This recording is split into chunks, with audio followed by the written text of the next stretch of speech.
autumn, and there's more than just leaves falling out of the trees. Today we are at Verdigris, Oklahoma, and joining me is Mike Spradling, and we are at Flying G Pecan Farm, and let's talk about pecan harvest, right? Well, sure. It just started, a couple of weeks ago, and we're out here today. We're harvesting varieties. We're in the Kansas and the Pawnee variety. Okay. We're very fortunate, though, that these are early varieties, and they split early because, as you well know, about 2 weeks ago, a week and a half ago, it was 22 degrees in this orchard, right. Which means that if the shuck was not split on these pecans, there's a good chance it wouldn't split, and we could have lost all those. Okay. So we've been very fortunate in that respect. But we have two issues really for pecan production this year for Oklahoma growers. First of all, it started with the drought, which we had all summer long, and then it came with early freeze. And so both of those things can affect the production for Oklahoma growers. So it's been a little bit of a rough year for the pecan crop this season, but you are getting some out of your cultivars here. Tell me a little bit about that process for harvesting. Well, of course, we're in an inline orchard here, and that's the difference between a grove. We have a grove that's got the native pecans. The natives, and then they're not in organized lines, no. right? God planted those, Yes. I planted these. So, but anyway, so we have an inline harvesting operation. So we come in with a self-propelled shaker that shakes the rows of trees. Then after that, we come in with a sweeper, and the sweeper's putting them all in a windrow, just like you would in hay. And then they're blowing the nuts to the other aisle on the other side. So when the sweeper comes up, it's sweeping clean on both sides, so there's no nuts in the dirt portion of this row. Okay. After that, we have a big, especially in this time of year when the leaves are really dropping, we have a large windrow of leaves. So we bring a leaf vac over the top of that, which sucks the leaves off, leaves the pecans on the ground. And then the big inline harvester, which you've seen earlier, comes in and picks those pecans all up.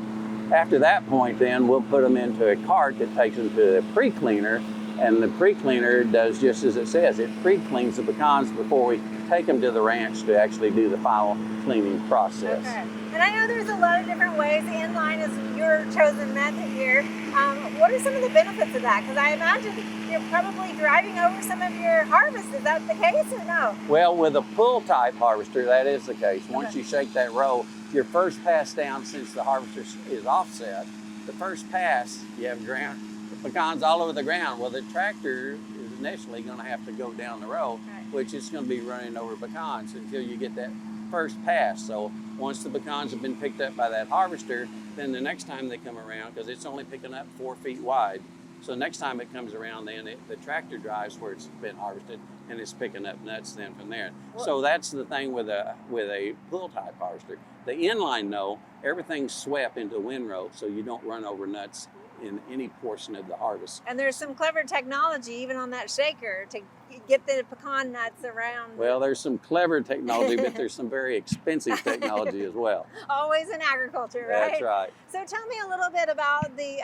pre-cleaning, what that process is, and then they go into super sacks, is that? Well, we'll do the pre-cleaner here, and the reason we do that because the ranch operation is 35 miles from the orchard. Okay. So we don't want to haul a lot of debris that the harvester picks up as well. So we take them to the pre-cleaner. It takes more leaves out, takes more sticks out, puts the pecans then up into a trailer that we take back. And then when we get to the ranch, then they go through a real sophisticated clean operation. I hear something that keeps firing off in the background. Can you tell me a little bit about that? Well, those are called crow cannons, and Okay. they're propane fired. And of course, we have the electronic, you talk about technology, even in crow cannons now, we have computers in those chips that are in those crow cannons. But it will fire based upon how we program it, either how many times it will or how frequently it does. But what that does is to give crows an idea that there's somebody shooting at them. Okay. Of course, again, crows are very smart.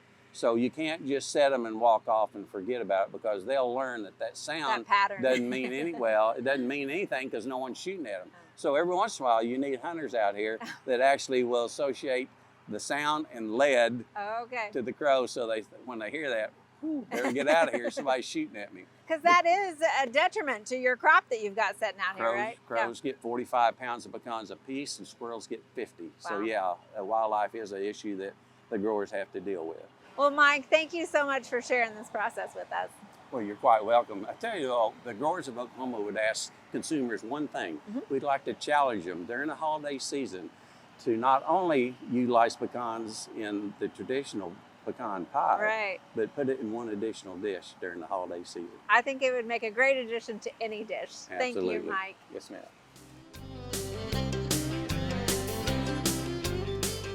We hope you enjoyed this video as part of our Oklahoma Gardening YouTube channel. You can also find even more videos on the OK Gardening Classics YouTube channel. And join us on social media for great gardening tips, photos, and discussion.